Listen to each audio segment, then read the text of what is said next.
അദ്ദേഹം വഴക്ക് ഇടാൻ ചാൻസ് തരണ്ടേ? അതെന്താ? നമ്മളെന്തെങ്കിലും പറഞ്ഞാൽ തിരിച്ചു പറയണ്ടേ? ആണോ?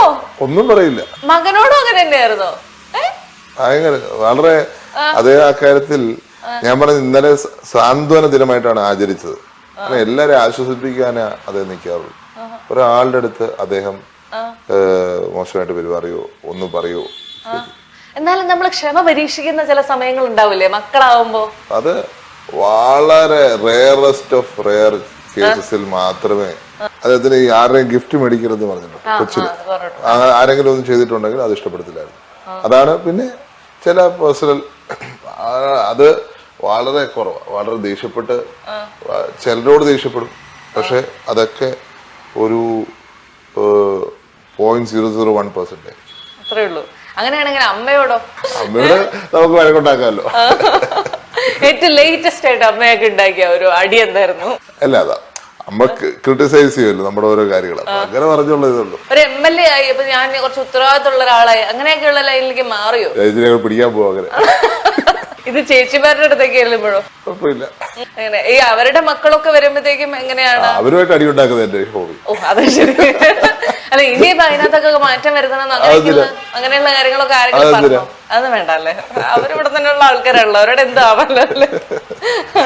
അല്ല, അങ്ങനെയൊക്കെ കാണുമ്പോഴത്തേക്കും നമ്മളുടെ ജീവിതത്തിലും ഇങ്ങനെയുള്ള കാര്യങ്ങൾ കുട്ടികൾ അങ്ങനെയൊക്കെ എപ്പോഴെങ്കിലും ആലോചിച്ചിട്ടുണ്ടോ?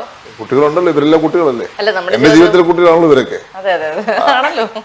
ഈ കഴിഞ്ഞ സെപ്റ്റംബർ 11 മുതൽ കുറച്ച് ദിവസമായി, ഒരു മാസത്തോളം അടുക്കുന്നു MLA ആയിട്ട്. എന്ത് വ്യത്യാസം ജീവിതത്തിൽ ഉണ്ടായേ? അതെ, ഹെക്ടിക് ആയിട്ടുള്ള ഷെഡ്യൂളിലേക്ക് നമ്മൾ മാറിയിരിക്കുക. വളരെ ഹെക്ടിക് ആയിട്ടുള്ള അത് നമുക്ക് ഒത്തിരി പരിപാടികളാവുന്നു, ഫോൺ കോളുകൾ, പിന്നെ എല്ലായിടത്തും ഓടിയെത്താൻ പറ്റുന്നില്ല, പലയിടത്തും താമസിച്ചെത്തുന്നു. ഉറക്കം നടക്കുന്നുണ്ടോ? ഉറക്കം ശകലം പ്രശ്നമാണ്, പക്ഷെ എന്നാലും മാനേജ് ചെയ്യുന്നുണ്ട്.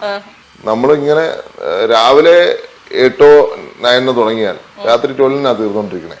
അങ്ങനത്തെ ഒരു ഷെഡ്യൂളാണ് പോയിക്കൊണ്ടിരിക്കുന്നത്. ഇതിൽ ഏറ്റവും ഹാപ്പിനെസ് നൽകുന്ന കാര്യം എന്താണ്? ആൾക്കാരുമായിട്ട് മീറ്റ് ചെയ്യുന്നത് തന്നെയാണ്.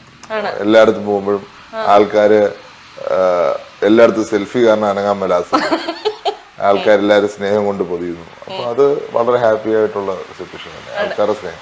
ഇത്രമാത്രം സെൽഫി ഒക്കെ എടുക്കുന്ന ആള് അങ്ങനെ സോഷ്യൽ മീഡിയയിലൊന്നും അങ്ങനെ ഭയങ്കര ആക്റ്റീവ് ആയിട്ട് കാണുന്നില്ല. ഞാനോ? ഏറ്റവും ഫേസ്ബുക്കും വാട്സ്ആപ്പ്. ഫേസ്ബുക്കിൽ ഫുൾ ഉണ്ട്, മറ്റേ ട്വിറ്ററിലില്ല. ട്വിറ്ററില് കുറവാണ്. നമ്മൾ ഈ ഇൻസ്റ്റാഗ്രാമിന്റെ കാര്യമായിരുന്നു. ഞാൻ ഇൻസ്റ്റയിൽ എടുത്തു 800 പോസ്റ്റ് ഉണ്ട് എനിക്ക്. ആണ്. എന്നാലും ഇങ്ങനെ ഭയങ്കരമായ ആ രാഷ്ട്രീയത്തിനപ്പുറത്തേക്കുള്ള മറ്റൊരു ചാണ്ടി ഉമ്മൻ ജീവിതം അതിലേക്ക് കാണിക്കുന്നേ ഇല്ല എവിടേക്കും. എനിക്ക് വേറെ ജീവിതമില്ല. രാഷ്ട്രീയത്തിനപ്പുറം ഒരു ജീവിതം ഇല്ലല്ലോ. എന്ത് വന്നാലും ഇനി ജനിച്ചത് രാഷ്ട്രീയത്തിലാണ്.